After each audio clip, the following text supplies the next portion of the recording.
Kepala Kejaksaan Tinggi, Kejati, Jawa Timur, Mia Amiati mengungkapkan, ketiga hakim yang terjaring operasi tangkap tangan, OTT, tim Kejagung, kini sudah ditetapkan menjadi tersangka suap atau gratifikasi dalam menangani perkara pembunuhan dengan terdakwa Ronald Tanur. Ketiga hakim itu adalah Eri Tuah Damanik selaku Hakim Ketua, Mangapul, dan Heru Hanindyo, yang masing-masing saat itu bertugas sebagai hakim anggota. Ketiga hakim itu sempat menghebohkan publik lantaran memvonis bebas Ronald Tanur. Saat ini sudah masuk dalam penyidikan, sehingga kalau sudah masuk penyidikan ketiga hakim ini statusnya sudah sebagai tersangka. Yang menangkap tiga hakim ini tim gabungan Kejagung, ujar Mia di kantor Kejati Jatim, Rabu, tanggal 23 Oktober tahun 2024. Mia menjelaskan bahwa tim Kejaksaan Agung, Kejagung, melakukan operasi tangkap tangan, OTT, terhadap ketiga hakim tersebut. Tim Kejagung pun langsung melakukan penggeledahan di beberapa lokasi berbeda di Surabaya. Tapi kami belum bisa menyampaikan materi apapun, karena itu kewenangan tim dari Kejagung, ucap Mia. Hingga pukul 18.28 waktu Indonesia Barat, tim Kejagung tengah melakukan pemeriksaan terhadap ketiga hakim itu, termasuk seorang wanita yang diduga terlibat dalam kasus suap tersebut. Ketiga hakim masih dilakukan pemeriksaan di Kejati Jatim, sebelum nanti dibawa ke Kejagung Jakarta sekitar pukul 19 waktu Indonesia Barat. Biar nanti semuanya secara detail disampaikan dari Kejagung Ria, ujarnya. Namun Mia enggan menyampaikan merinci detail materi terkait suap yang diterima oleh ketiga hakim tersebut. Sebab, lanjut Mia, Kejati Jatim hanya memfasilitasi tim dari Kejagung terkait tempat pemeriksaan ketiga hakim itu. Jadi, kami tidak bisa menyampaikan materi apapun terkait suap atau gratifikasi yang diterima tiga orang hakim itu, karena itu kewenangan dari tim Kejagung, katanya. Mia menyebut tim Kejagung saat ini tengah memeriksa ketiga hakim itu, meminjam tempat di Kejati Jatim. Mia juga meluruskan terkait pemberitaan yang beredar, bahwa pemeriksaan ketiga hakim dilakukan di Mapolda Jatim. Kami ingin meluruskan bahwa pemeriksaannya bukan di Polda Jatim, tapi di Kejati Jatim. Saat ini tiga orang itu masih dalam pemeriksaan oleh tim Kejagung, dan insya Allah ketiga orang itu nanti akan dibawa ke Jakarta malam ini, pungkasnya. Diketahui, Komisi Yudisial, KY, sebelumnya merekomendasi pemberian sanksi pemberhentian tetap dengan hak pensiun kepada tiga hakim yang memberikan vonis bebas kepada terdakwa Gregorius Ronald Tanur. Rekomendasi hukuman pemecatan itu disampaikan dalam rapat konsultasi Komisi 3 DPR RI yang dipimpin Habibur Rahman dengan KY pada Senin, tanggal 26 Agustus tahun 2024. Ketiga hakim itu adalah Eri Tuah Damanik, Mangapul, dan Heru Hanindyo disebut terbukti melanggar Kode Etik Pedoman dan Perilaku Hakim, KEPPH, karena memberikan vonis bebas kepada Ronald Tanur.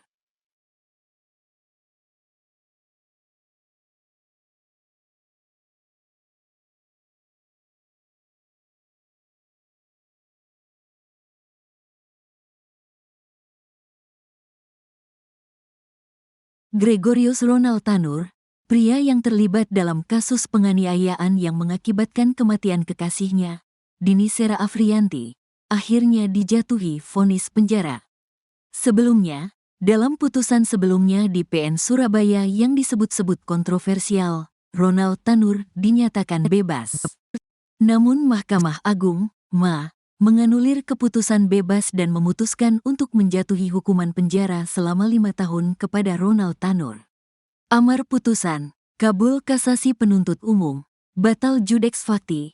Demikian amar putusan dikutip dari laman Kepaniteraan MA, Rabu, tanggal 23 Oktober tahun 2024. Ronald Tanur terbukti melanggar pasal 351 ayat 3 KUHP dengan pidana penjara selama 5 tahun. Putusan MA ini sekaligus menganulir putusan PN Surabaya yang menyatakan bahwa Ronald Tanur tidak terbukti melakukan penganiayaan terhadap Dini, yang menyebabkan kematiannya. 3 hakim yang terlibat dalam keputusan tersebut adalah Eri Tuah Damanik, Mangapul, dan Hari Hanindyo. Sebagai respons terhadap putusan tersebut, Komisi Yudisial, KY, merekomendasikan pemberhentian ketiga hakim karena dinilai melanggar Kode Etik dan Pedoman Perilaku Hakim, KEPPH. Terbaru, ketiga hakim tersebut terlibat dalam operasi tangkap tangan, OTT, yang dilakukan oleh Kejaksaan Agung. Hal ini terkait terdakwa Gregorius Ronald Tanur, 31, anak dari seorang anggota DPR RI yang divonis bebas Majelis Hakim Pengadilan Negeri Surabaya terkait perkara penganiayaan hingga menewaskan perempuan sekaligus pacarnya, Dini Sera Afrianti, 29. Kemudian, tim kuasa hukum keluarga Dini Sera Afrianti melaporkan 3 hakim Pengadilan Negeri Surabaya ke Badan Pengawas, Bawas. Mahkamah Agung pada Rabu, tanggal 31 Juli tahun 2024. Sebelum mengajukan ke Bawasma, keluarga korban penganiayaan, Dini, terlebih dahulu mendatangi kantor Komisi Yudisial, KY, di Jakarta, pada Senin, tanggal 29 Juli tahun 2024.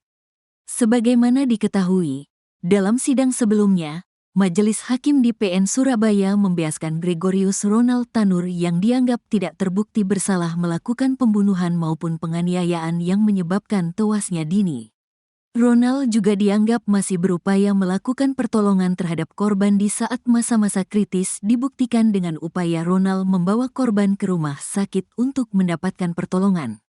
Untuk itu, Ronald dinyatakan tidak terbukti secara sah dan meyakinkan sebagaimana dalam dakwaan pertama pasal 338 KUHP atau kedua pasal 351 ayat 3 KUHP atau ketiga pasal 359 KUHP dan 351 ayat 1 KUHP. Majelis Hakim kemudian membebaskan Ronald dari segala dakwaan jaksa penuntut umum di atas dalam sidang pada Rabu, tanggal 24 Juli tahun 2024.